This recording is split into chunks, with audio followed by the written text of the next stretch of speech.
Assalamualaikum warahmatullahi wabarakatuh. Bertemu kembali dengan channel Kang Ipul Official. Nah, bagaimana keadaan teman-teman semua? Mudah-mudahan dalam keadaan sehat walafiat. Ya, pertama-tama saya akan mengucapkan ya, menyapa kepada teman-teman para pelamar CPNS ataupun P3K guru ya, yang sudah melaksanakan ujian. Lalu saya ucapkan selamat kepada teman-teman yang sudah dinyatakan lolos ambang batas atau passing grade. Bagi teman-teman yang CPNS nanti akan didaftarkan untuk masuk ke SKB sesuai jumlah formasinya.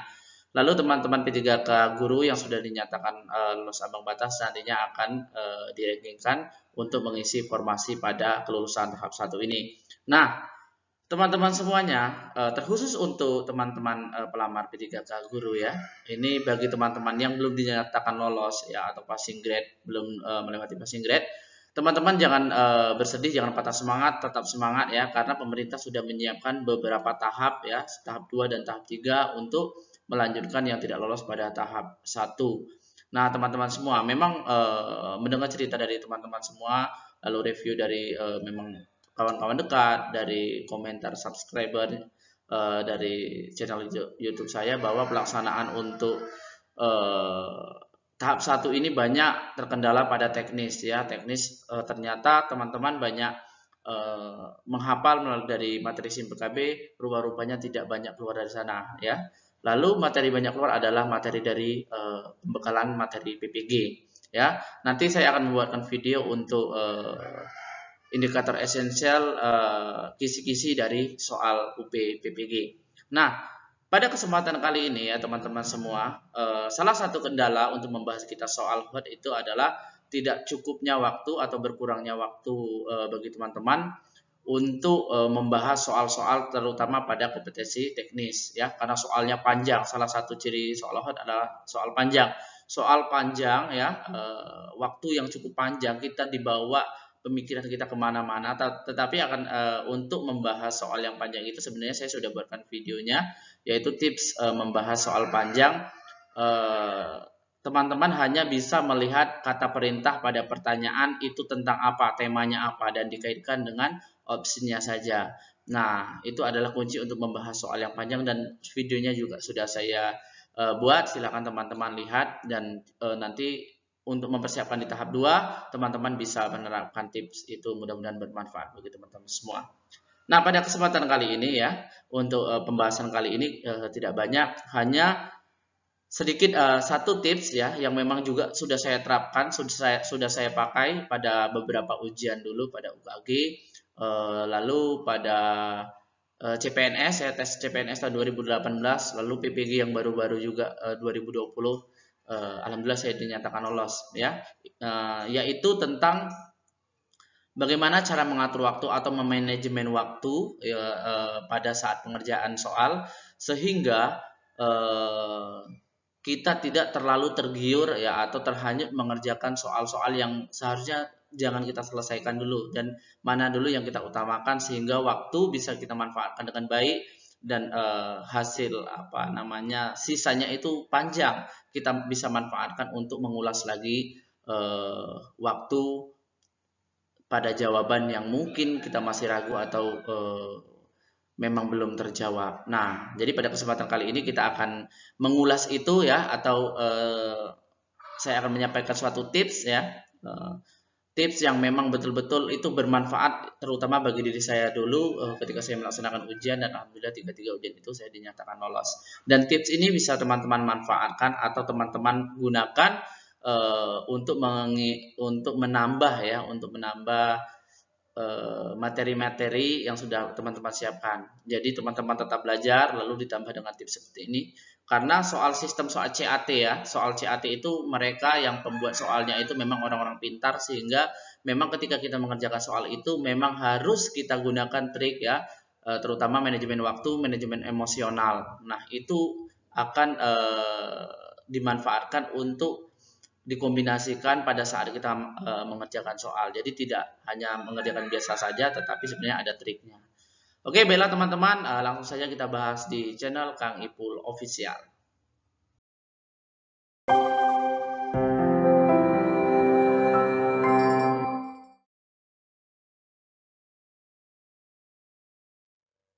Namun sebelum lanjut kepada pembahasan berikut ini, bagi teman-teman yang belum subscribe, silahkan subscribe channel ini ya, untuk mendukung channel ini lebih berkembang sehingga memberikan informasi-informasi yang bermanfaat bagi teman semua. Bagi teman-teman yang sudah subscribe, saya ucapkan terima kasih. Mudah-mudahan teman-teman semua diberi kelancaran ya untuk mempersiapkan diri melaksanakan ujian tahap 2 dan teman-teman diberi kelulusan. Jadi bagi yang belum silahkan subscribe, komen, like, serta share. Baiklah, kita langsung bahas pada pembahasan kali ini. Oke, pertama-tama kita lihat di sini ada sebuah lampiran ya tentang Keputusan Menteri Pendayagunaan Aparatur Negara dan Reformasi Birokrasi nomor 1127 tahun 2021. Ini adalah satu keputusan menteri yang terakhir kemarin dikeluarkan sebagai dasar pelaksanaan ujian P3K guru ya tahun 2021 ini ya. Ini adalah dasarnya dan melampirkan angka-angka ambang batas atau passing grade untuk di seluruh mata pelajaran ya. Jadi nanti juga ada lampirannya. Saya siapkan di kotak deskripsi ya di bawah video ini. Silakan teman-teman kalau mau dapat salinannya silakan tinggal download dan pelajari lagi. Nah, jadi ini keputusan ini tentang nilai ambang batas seleksi kompetensi pengadaan pegawai pemerintah dengan perjanjian kerja untuk jabatan fungsional guru pada instansi daerah tahun 2021.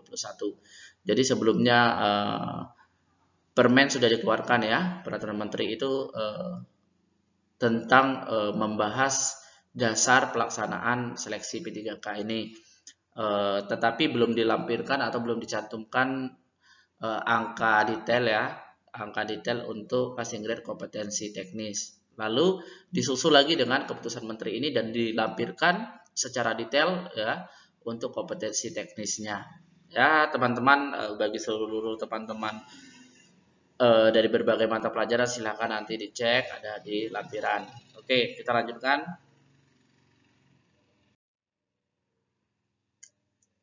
Nah, yang pertama itu yang untuk kita ketahui ya, untuk sebelum kita lanjut pada pembahasan, mungkin beberapa teman-teman juga sudah mengetahui tentang ambang batas yang dilampirkan ya, yang disampaikan melalui keputusan menteri ini ya.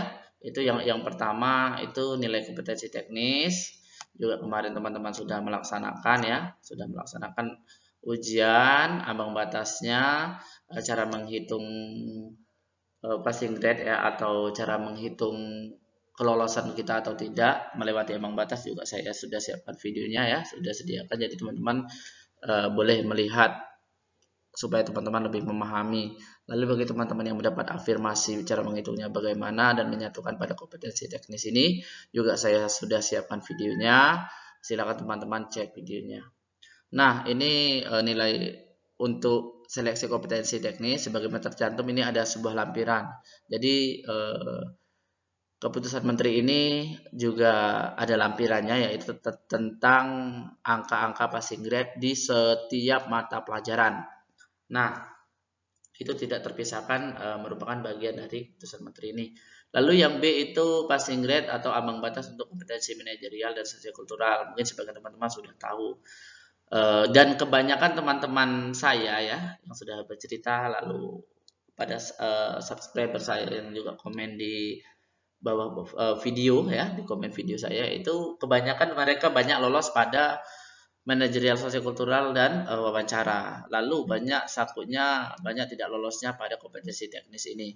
Ya, kompetensi teknis juga tadi sudah saya sebutkan penyebabnya salah satunya adalah materi yang sudah dihafal ternyata tidak keluar dan banyak keluar dari materi yang lain. Ya.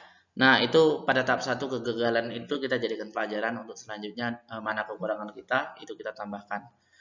Lalu pada wawancara juga begitu. Teman-teman kebanyakan sudah lolos ya untuk kedua kompetensi ini dan masih sangkut ya atau masih belum lewat pada seleksi kompetensi teknis. Nah, akan tetapi bagi teman-teman yang sudah mempunyai afirmasi ya, afirmasi itu ada 4, sertifikasi pendidik, lalu sertifikat pendidik itu yang sudah melaksanakan PBG itu 100% ya, lalu K2 usia di atas 35 tahun, dan satu lagi adalah disabilitas.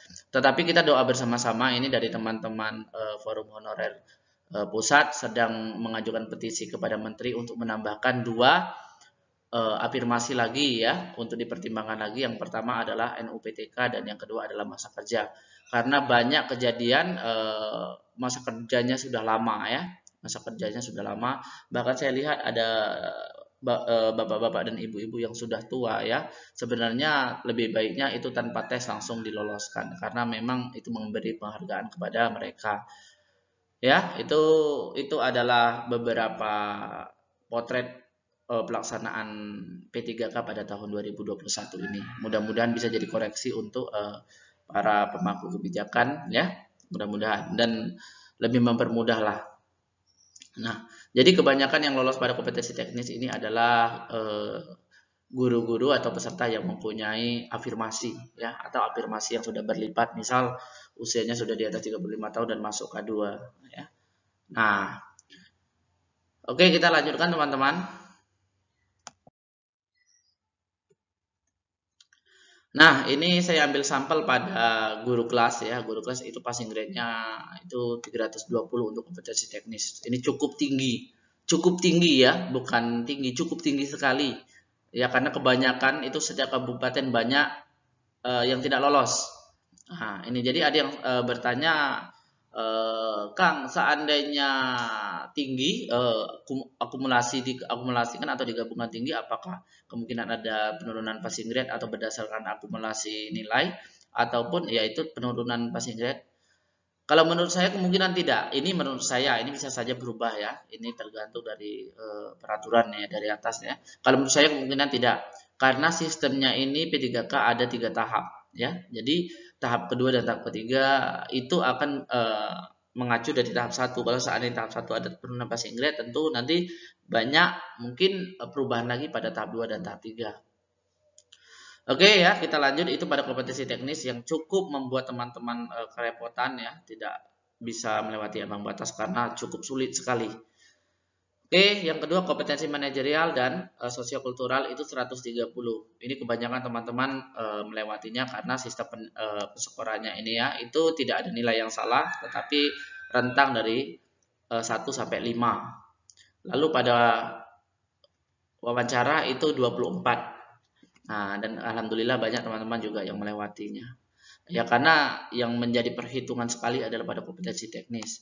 Ya, ini juga bagi teman-teman yang tidak mempunyai nilai afirmasi ini memang betul-betul mulai dari nol ya. Nah, tetapi ketika teman-teman memang mempersiapkan sebaik mungkin, insya Allah teman-teman pasti bisa melewatinya. Ya, oke, kita lanjutkan.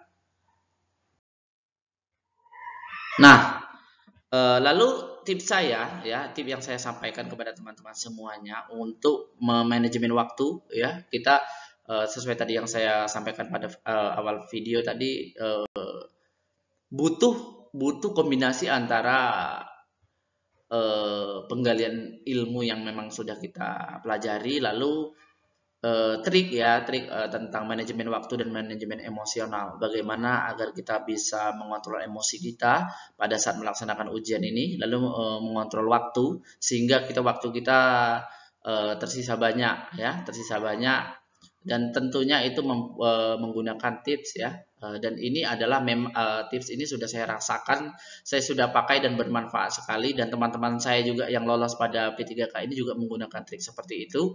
Lalu saya coba sampaikan kepada teman-teman, mudah-mudahan bermanfaat bagi teman-teman semua ya. Bagi teman-teman yang mau menggunakan silakan, yang tak mau juga tidak masalah, itu terpulang kepada teman-teman semuanya ya. Mudah-mudahan ini membantu ya. Ini menurut saya memang sangat efektif. Nah, tentu kita sebelum ujian kita sudah diberikan kertas buram atau kertas kosong, lalu alat tulis kemungkinan kita bawa dari rumah ya. Nah, yang perlu kita buat dulu adalah kita membuat tabel. Ya, tidak perlu rapi, akan tetapi kita bisa mengkondisikan sendiri dan bisa membaca. Itu kita buat dua kolom. Yang pertama kolomnya ragu-ragu, yang kedua tidak tahu. Nah, ini gunanya untuk apa? Jadi sistemnya gini, untuk di tampilan monitor pada ujian CAT itu kan seperti ini ya. Apabila kita sudah menjawab itu warnanya hijau, kalau belum warnanya merah. Itu sudah kita sudah bisa melihat yang sudah dijawab dan yang belum. Nah, teman-teman semua, yang perlu teman-teman buat yang pertama tadi adalah tabel. Tabel ini tulisannya ragu dan tidak tahu. Nah, begini teman-teman. Ya, jadi ketika kita menjumpai soal yang panjang, ya itu salah satu ciri soal hot tadi yang saya sampaikan adalah soal yang panjang. Akan tetapi memang sudah ada triknya mengetahui tema soal itu teman-teman tidak perlu membaca semuanya. Akan tetapi teman-teman tentu di akhir artikel itu ada perintah soal. Itu yang perlu teman ketahui ya, teman baca dulu. Jadi dari situ teman-teman bisa mengetahui ini temanya tentang apa. Lalu dikaitkan dengan option atau pilihan jawaban dan caranya juga sudah saya sampaikan pada video saya sebelumnya. Jadi teman-teman semua buat tabel ragu dan tidak tahu ini. Lalu teman-teman jawab hanya jawaban yang betul-betul teman-teman tahu. Ya. Ini nggak perlu garis bawahi. Teman-teman hanya menjawab jawaban yang benar-benar atau betul-betul teman tahu. Ya, jadi kalau apabila teman-teman tahu dan sudah pasti jawabannya itu ya, sudah tahu, langsung teman-teman jawab, otomatis berubah hijau. Nah, jadi dengan tips yang tadi ya, memahami tema soal, langsung lihat jawaban. Kalau sudah pasti jawabannya langsung jawab. Dan apabila seandainya teman-teman ragu, teman-teman tidak perlu jawab di sini, tidak perlu dihijaukan, tidak perlu terburu-buru sini. Akan tetapi teman-teman buat di sini misalnya nomor 2 ini saya masih ragu, langsung buat. Jangan teman-teman paksakan untuk menjawab yang ragu-ragu ini sehingga waktunya banyak terbuang. Ini rumusnya bagaimana? Ini saya pasti tahu, tapi rumusnya saya lupa. Ini saya ingat-ingat, oh ini salah. Dan itu seharusnya bisa dipakai untuk menjawab 3 atau 5 soal. Dan itu teman-teman hanya menjawab 1 soal. Itu pun belum tentu betul ataupun tidak. Jadi teman-teman ketika ragu, teman-teman jangan menjawab di sini dulu, tetapi teman-teman tulis di sini. Misal ragu nomor 2, tulis ragu. Nah, seandainya teman-teman memang tidak tahu, aduh saya memang tidak tahu, lupa betul. Ini misalnya tentang model belajar. Ini model belajar apa nih? Saya memang betul-betul lupa betul. Misalnya nomor 5 nih saya lupa. Langsung tulis saja di sini teman-teman. Tidak tahu 5. Teman-teman lewatkan dan cari soal yang tahu dulu, jawab dulu. Ya. Jawab dulu. Nanti ketika teman-teman sudah selesai yang ragu dan tidak tahu itu tidak dijawab, otomatis waktu akan tersisa banyak sekali. Dan ciri-cirinya tadi sesuai yang saya sampaikan, kalau sudah dijawab itu tentu warnanya hijau dan yang merah-merah kita bisa lihat berarti warna merah di sini nomor 20 atau nomor 2, di sini nomor 2. Berarti saya masih ragu. Ketika teman-teman sudah selesai ini semua dan sampai nomor 100 misalnya, tetapi kan masih banyak yang kosong. Akan tetapi soal yang benar yang menurut teman-teman benar itu sudah hijau, teman-teman bisa hitung berapa. Dan ketika sudah selesai itu yang benar, teman-teman bisa lanjutkan lari lagi ke yang ragu. Teman-teman jangan fokus kepada tidak tahu dulu, teman-teman fokus kepada yang ragu ini. Oke, teman-teman fokus kepada yang ragu. Ya, jadi setelah teman-teman menyelesaikan yang tahu, lalu baru teman-teman lari yang fokus yang ke ragu. Misalnya ini nomor 2, ini nomor 17, teman-teman tadi ragu. Ini misalnya nomor 19, teman-teman juga ragu. Nomor 30, teman-teman ragu. Nah, setelah teman-teman mengerjakan yang sudah tahu ini, teman-teman fokus kepada yang ragu, nomor 2, baru diingat kembali. Diingat kembali, baca soalnya baik-baik. Lalu ini akan nanti akan terisi. Berarti ini sudah selesai. Ini coret. Nomor 2 diisi. Nomor 17 sudah dapat, dicoret, baru diisikan. Nomor 19. Jadi kita prioritaskan dulu soal yang memang betul-betul teman-teman tahu demi untuk menghemat waktu. Ini adalah manajemen waktu. Ya. Jadi apabila seperti ini akan lebih efektif. Kita prioritaskan dulu yang jawaban benar menurut kita tahu. Lalu yang kedua kita prioritaskan jawaban yang ragu setelah kita menjawab soal yang betul-betul kita tahu. Lalu 30 kita isikan. Nah, ketika ini sudah selesai semua, baru teman-teman lari yang tidak tahu. Ini misalnya yang nomor 15. Ini nomor 21. Ini nomor 35. Misal, ini contoh ya. Nah, teman-teman sistemnya seperti ini. Baru kerjakan yang tidak tahu. Kalau teman-teman tidak tahu, betul-betul teman-teman tidak tahu, tentunya teman-teman tebak. Tebak-tebak, kalau bahasa kami tebak jinggo itu. Ya. Tetapi untuk nebak ini pun teman-teman ada triknya juga. Ya. Teman-teman jangan, ini salah satu tips nih. Jadi untuk menebak itu pun teman-teman tidak, ini kira-kira A, ini kira-kira C, atau disilakan A, B, C, D, nomor 5A, ini B, ini C, D. Ya, akan tetapi teman-teman ya usahakan ya kalau untuk menebak ini, kalau A semua, yang tidak tahu, ini yang tidak tahu ya, bukan yang ragu. Kalau tidak tahu memang teman-teman tidak tahu, tapi kalau ragu teman-teman masih sedikit ada ingat atau pasti tahu ya itu rumusnya seperti apa atau caranya bagaimana. Kalau yang tidak tahu, ini saya tunjukkan cara menebak itu pun teman-teman tidak A, B, C, D. Kalau mau nebak A semua. A, isi aja A. Misalnya ketika waktu tinggal sedikit, otomatis teman-teman itu hanya menjawab yang memang teman-teman tidak tahu. Dan itu silahkan bagi teman-teman kalau mau menebak. Ya, jadi waktu yang sudah tersisa sedikit itu tidak untuk soal yang teman-teman tahu. Kan sayang sekali teman-teman jawabannya tahu, akan tetapi itu tidak terjawab atau itu main tebak-tebak jadinya. Sedangkan teman-teman tahu, itu sayang sekali. Jadi kita prioritas terakhir adalah yang tidak tahu. Jadi ketika waktu sedikit, kalau teman-teman mau nebak ya silahkan. Ya kalau mau nebak A semua, yang B semua. Itu untuk kemungkinan benar pasti ada. Tetapi kalau teman-teman acak itu kemungkinan benar juga sedikit ya, kecil ya. Paham ya sampai di sini ya. Jadi kenapa saya suruh minta teman-teman untuk membuat tabel seperti ini? Jadi kesimpulannya kita harus memprioritaskan yang betul-betul tahu, lalu yang ragu-ragu, dan ketika waktu ada masih tersisa lagi, baru kita lari yang tidak tahu. Dan apabila sudah waktunya mepet sekali, jadi kita tidak ragu karena kita tidak menyesal lah kalau menurut saya itu, karena ketika waktu mepet kita menebak itu adalah jawaban yang benar-benar tidak tahu. Tetapi kalau kita menebak terakhir jawaban yang kita tahu, itu aduh sangat sayang sekali. Seharusnya itu menjadi nilai. Dan untuk kompetensi teknis ini memang benarnya 5 salah tidak mendapat nilai. Nah, jadi seperti itu ya teman-teman semua.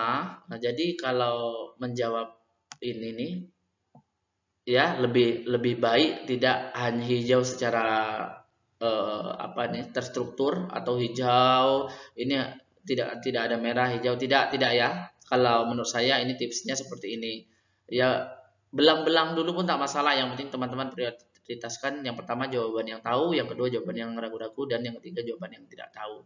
Mudah-mudahan ini membantu teman-teman semua, dan ini alhamdulillah sudah efektif saya pakai. Ini memang waktu saya tersisa banyak ya, banyak sekali. Termasuk kemarin terakhir ujian PPG itu UP 200 soal ya, 200 soal saya gunakan juga seperti ini, dan alhamdulillah ya memang efektif untuk menghemat waktu. Ini adalah manajemen waktu, sehingga ketika waktu tersisa banyak juga emosi kita juga terkendali ya. Ini mudah-mudahan membantu teman-teman semua. Bagi teman-teman yang pada tahap 1 tidak melakukan seperti ini ya silahkan dicoba pada tahap 2. Mudah-mudahan waktu teman-teman juga tersisa. Ya, oke teman-teman semuanya paham ya? Nah, itu pada kompetensi teknis ya, itu kan passing rate-nya 320.